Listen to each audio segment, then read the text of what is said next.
खुश आमदीद, खैर मकदम और वेलकम है आप सभी सामीईन व नाज़रीन का आपके अपने पसंदीदा यूट्यूब चैनल रिजवान ज़हीर पर। आज की इस वीडियो में आप सबों से मैं बात करने वाला हूं मानो यानी मौलाना आज़ाद नेशनल उर्दू यूनिवर्सिटी के साल 2020 में होने वाले एडमिशन से रिलेटेड चंद अहम कन्फ्यूजन्स पर। यानी कुछ ऐसे कन्फ्यूजन्स या आपके डाउट्स थे जिसे आप परेशान हो रहे थे, तो उन्हें मैं क्लियर कर रहा हूँ। सबसे पहली चीज़ सेल्फ डिक्लेरेशन फॉर्म, यानी वैसे स्टूडेंट्स जिनका एडमिशन इंट्रेंस बेस्ड कोर्सेज में होने वाला है तो उनके लिए एक सेल्फ डिक्लेरेशन का फॉर्म बताया गया है। यह सेल्फ डिक्लेरेशन फॉर्म क्या है तो मैं आपको बता दूं कि मानो में जब आप इंट्रेंस टेस्ट देने जाएंगे तो उससे पहले आप एक कोविड-19 का सेल्फ डिक्लेरेशन फॉर्म साथ में ले जाना है। ये कहाँ मिलेगा? जब आप एडमिट कार्ड डाउनलोड करेंगे। एडमिट कार्ड आपका 20 सितंबर को मानो के ऑफिशियल वेबसाइट पे अवेलेबल हो जाएगा। आप अपना यूजर आईडी या लॉगिन आईडी से अपना आईडी लॉगिन करके एडमिट कार्ड डाउनलोड कर पाएंगे। जब आप एडमिट कार्ड डाउनलोड करेंगे तो साथ में आपको एक और एक्स्ट्रा पेज डाउनलोड होगा, वही आपका सेल्फ डिक्लेरेशन का फॉर्म होगा। आप उसे एडमिट कार्ड के साथ प्रिंट करेंगे, उसको फिल करके एंट्रेंस टेस्ट सेंटर पर जब आप एग्जाम देने जाएंगे तो उस डिक्लेरेशन फॉर्म को भी घर से ही फिल करके ले जाएंगे और आपका सेंटर पर ही ये सेल्फ डिक्लेरेशन फॉर्म रख लिया जाएगा। तो आपका प्रॉब्लम क्लियर हो गया होगा। सेल्फ डिक्लेरेशन फॉर्म आपका एडमिट कार्ड के साथ डाउनलोड होगा और जब आप सेंटर पर एंट्रेंस टेस्ट देने जाएंगे तो आप साथ में ये डिक्लेरेशन फॉर्म भी घर से ही फिल करके ले जाएंगे और ये सेंटर पर ही आपका रख लिया जाएगा।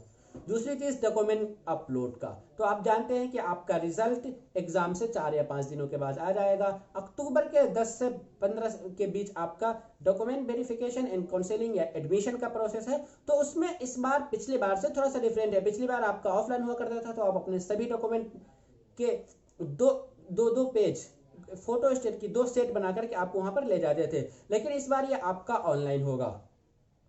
मीन्स के जिन लोगों का एडमिशन फाइनल होगा या जो लोग शॉर्ट लिस्टेड होंगे उन लोगों को डॉक्यूमेंट अपलोड करने का ऑप्शन दिया जाएगा। सभी स्टूडेंट्स को नहीं। ऐसा नहीं कि मानो मैं जितने लोग ने फॉर्म अप्लाई किया है उन सभी के डॉक्यूमेंट्स अपलोड करने होंगे, नहीं। वैसे स्टूडेंट्स जिनका शॉर्ट लिस्टेड हो रहा है या जिनका एडमिशन में फाइनल में एडमिशन में नाम आ रहा है या जो लोग एंट्रेंस क्वालिफाई कर रहे हैं उनको एक यही ऑप्शन दिया जाएगा कि आप अपने डॉक्यूमेंट को वेबसाइट पर अपलोड करें।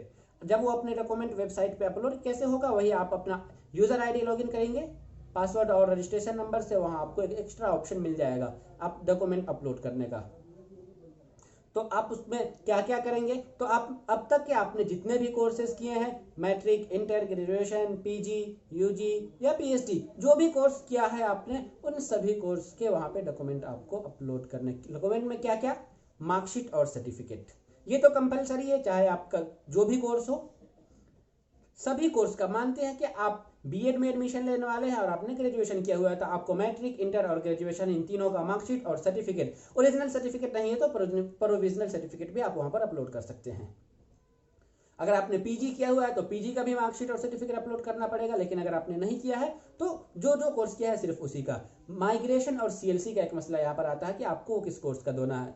तो आपने रिसेंट में जो कोर्स किया है, लास्ट आपने जो कोर्स करके मालूम है आप एडमिशन लेने आए हैं, उसी कोर्स का आपको माइग्रेशन और सीएलसी देना है। मीन्स के अगर आप पीजी कर चुके हैं और तब आप बीएड में एडमिशन ले रहे हैं तो आपको पीजी का सीएलसी और माइग्रेशन देना पड़ेगा। लेकिन अगर आप सिर्फ यूजी किए हुए हैं, ग्रेजुएशन करके आप बीएड में एडमिशन लेने आए हैं तो आपको यूजी का ही माइग्रेशन और सीएलसी दिया जाएगा। हाँ, एक चीज याद रखिएगा कि सीएलसी और माइग्रेशन जिन लोगों का अभी करंट में अवेलेबल नहीं है उन्हें हफ्ता 10 दिन का टाइम दिया जा सकता है कि आप उतने दिनों के बाद अपने सीएलसी या माइग्रेशन जरूर जमा कर देंगे। आपको वहां पर लिखवाया जाएगा, अगर आप नहीं जमा कर पाते हैं तो फिर आपका एडमिशन कैंसिल हो सकता है।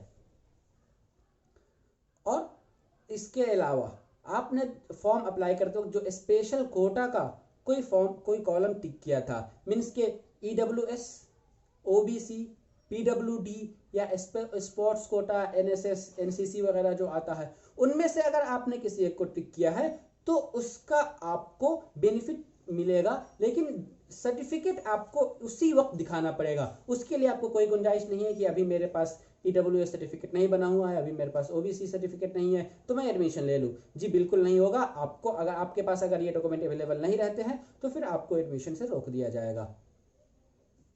तो मीन्स आप समझ गए कि आपको आपने अब तक के जो भी कोर्सेज किए हैं उन सारे कोर्सेज का मार्कशीट और सर्टिफिकेट तो अपलोड करना ही है। आपने रिसेंट जो कोर्स किया है उसका माइग्रेशन और सर्टिफिकेट अपलोड करना है, और आपने अगर कोई स्पेशल कोटा के लिए कोई कैटेगरी टिक किया है, कोई कोटा टिक किया है, तो फिर आपको उसका सर्टिफिकेट दिखाना पड़ेगा। हाँ, एक चीज़ याद रखिए, बहुत सारे कन्फ्यूजन्स होते हैं कि जो हमारा ओबीसी सर्टिफिकेट बना हुआ है वो किस लेवल का एक्सेप्ट होगा, ब्लॉक लेवल का, डिस्ट्रिक्ट लेवल का या स्टेट लेवल का। तो मानू में ब्लॉक लेवल का भी एक्सेप्ट होता है, उसमें आपको बहुत ज़्यादा सोचने की या फिक्र करने की बात नहीं है। आपका पास ब्लॉक लेवल का बना हुआ है तो वो आपका वैलिड है। और एक और आप कंफ्यूजन इस बार हो रहा है कि वेबसाइट पे एक जो फॉर्मेट दिया गया हुआ है कि जो फॉर्मेट आपका जो भी डॉक्यूमेंट होगा मीन्स ओबीसी, ईडब्ल्यूएस, पीडब्ल्यूडी, तो उनके आपका इस फॉर्मेट में, तो आप एक चीज़ यहाँ समझ लीजिए, वो सिर्फ एक फॉर्मेट बताया गया है कि आपका इस तरीके का होनी चाहिए। ऐसा नहीं कि एकदम सेम टू सेम आपके डॉक्यूमेंट से मैच करनी चाहिए। बाज़ लोग तो सिर्फ ऐसे परेशान थे कि मेरा तो डॉक्यूमेंट जो सर्टिफिकेट बना हुआ है वो हिंदी में है, वेबसाइट पे इंग्लिश में डाल दिया गया, क्या मेरा एक्सेप्ट होगा? तो आपका बिल्कुल एक्सेप्ट होगा कि आपका किसी भी लैंग्वेज में बना हुआ है, बस गवर्नमेंट अथॉरिटी का वहाँ पे सिग्नेचर होनी चाहिए, और जो गवर्नमेंट आपको बना कर देती है उसके वेबसाइट पे वो बिल्कुल ऑथेंटिक होनी चाहिए, तो फिर आपका वो एक्सेप्ट किया जाएगा। उसके लिए बहुत ज़्यादा टेंशन लेने की ज़रूरत नहीं है, या फिर आपके पास पहले से बना हुआ है तो फिर नया बनवाने की भी ज़रूरत नहीं है। अगर आपका प्रीवियस जो सर्टिफिकेट है वो एक्सपायर नहीं हुआ है तो आपका उसी से काम चल सकता है। कुछ लोग पूछ रहे थे कि क्या मुझे इनकम या आवासीय वगैरह का भी सर्टिफिकेट देना पड़ेगा? जी बिल्कुल नहीं, आपको इनकम या आवासीय वगैरह का किसी तरह का कोई सर्टिफिकेट नहीं देना है। सिर्फ आपको अपने एकेडमिक अचीवमेंट के ही मार्कशीट सर्टिफिकेट देना है, आपका सीएलसी माइग्रेशन देना है, और अगर आपका स्पेशल कोई कोटा है, कोई कैटेगरी है, तो फिर आपको उसका सर्टिफिकेट देना है। हाँ, आप एक चीज़ याद रखिएगा कि इस बार का जो ऑनलाइन हो रहा है तो इसमें बहुत थोड़ा सा चालाकी करने की कोशिश नहीं कीजिएगा। क्यों? क्योंकि अभी आपका ऑनलाइन जो वेरिफिकेशन होगा वो समझिए एक टेम्परोरी होगा। जैसे ही ऑनलाइन वाला सारा सिस्टम खत्म होगा, ऑफलाइन वाला नॉर्मल सिस्टम हमारा होगा, तो उस टाइम आपका दोबारा से सारा डॉक्यूमेंट वेरिफिकेशन किया जाएगा। अगर आप में कोई फॉल्ट पाया जाता है, या आपने कोई एडिट किया हुआ था, या आपके पास कोई डुप्लीकेट सर्टिफिकेट है, आपने उसे अपलोड किया था, तो फिर आपका एडमिशन कैंसिल कर दिया जाएगा। भले ही आप 1 महीना या 2 महीना क्लास कर ले, फिर भी आपका एडमिशन कैंसिल हो सकता है। तो जो ओरिजिनल हो वही अपलोड कीजिएगा, जो ऑथेंटिक हो वही आप अपलोड कीजिएगा, नहीं तो फिर बाद में पछताने के सिवा कुछ नहीं रहेगा। और जब तो उम्मीद करता हूं कि आप ये डॉक्यूमेंट की सारी चीज़ें समझ गए होंगे। तीसरी चीज़ अब हॉस्टल से आता है। तो हम जानते हैं कि मानू में जो हॉस्टल की फैसिलिटी है वो बहुत लिमिटेड है, यानी सिर्फ और सिर्फ हैदराबाद मेन कैंपस में ही हॉस्टल फैसिलिटी है, अदर किसी कैंपस में, अदर किसी सेंटर पर हॉस्टल नहीं है। तो हॉस्टल के लिए सिर्फ उन्हीं स्टूडेंट्स को ऑप्शन दिया जाएगा जिनका एडमिशन हैदराबाद में होता है। और हॉस्टल कब होगा? अक्टूबर लास्ट वीक, अक्टूबर 2 या लास्ट वीक में आपको हॉस्टल फॉर्म के लिए कुछ ना कुछ नोटिस आएगी। अभी कोरोना की वजह से हो सकता है कि ये डिले भी हो। बहुत सारे लोग परेशान थे कि हम अभी हॉस्टल कैसे भरें, या हॉस्टल में हमें क्या क्या क्राइटेरियाज फिल करने हैं। तो हॉस्टल के लिए आपको जो चंद चीज़ें देखी जाती हैं वो हर साल बदलता रहता है। पिछले साल जो था वो आपका डिस्टेंस कितना है, और आपके लास्ट ईयर कोर्स में कितने परसेंटेज है।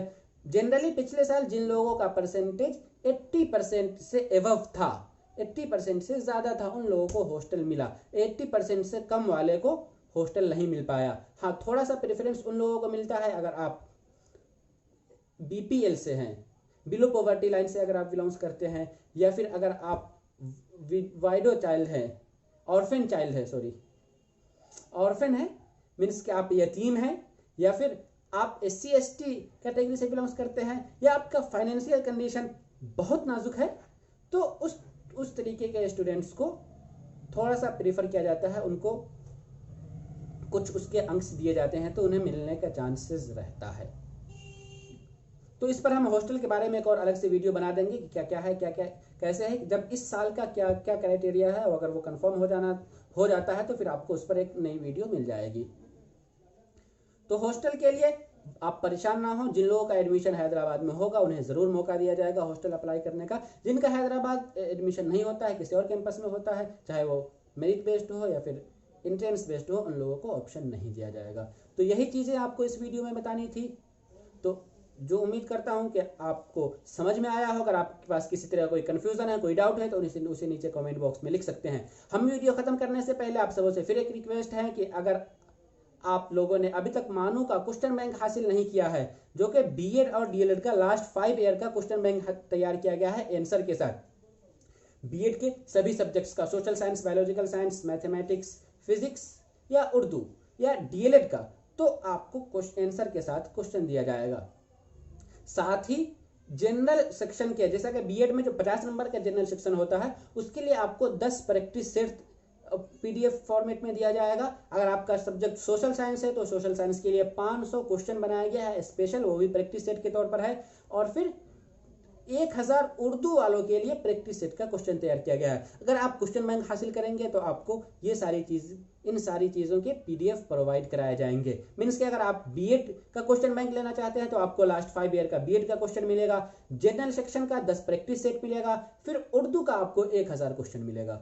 तो इन्हें हासिल करने के लिए आप हमें व्हाट्सएप कर सकते हैं। आप, हमारा व्हाट्सएप नंबर नीचे कमेंट बॉक्स में दिया गया हुआ है, बट इसके लिए आपको कुछ चार्ज भी पे करना पड़ेगा, या फ्री ऑफ कॉस्ट नहीं है।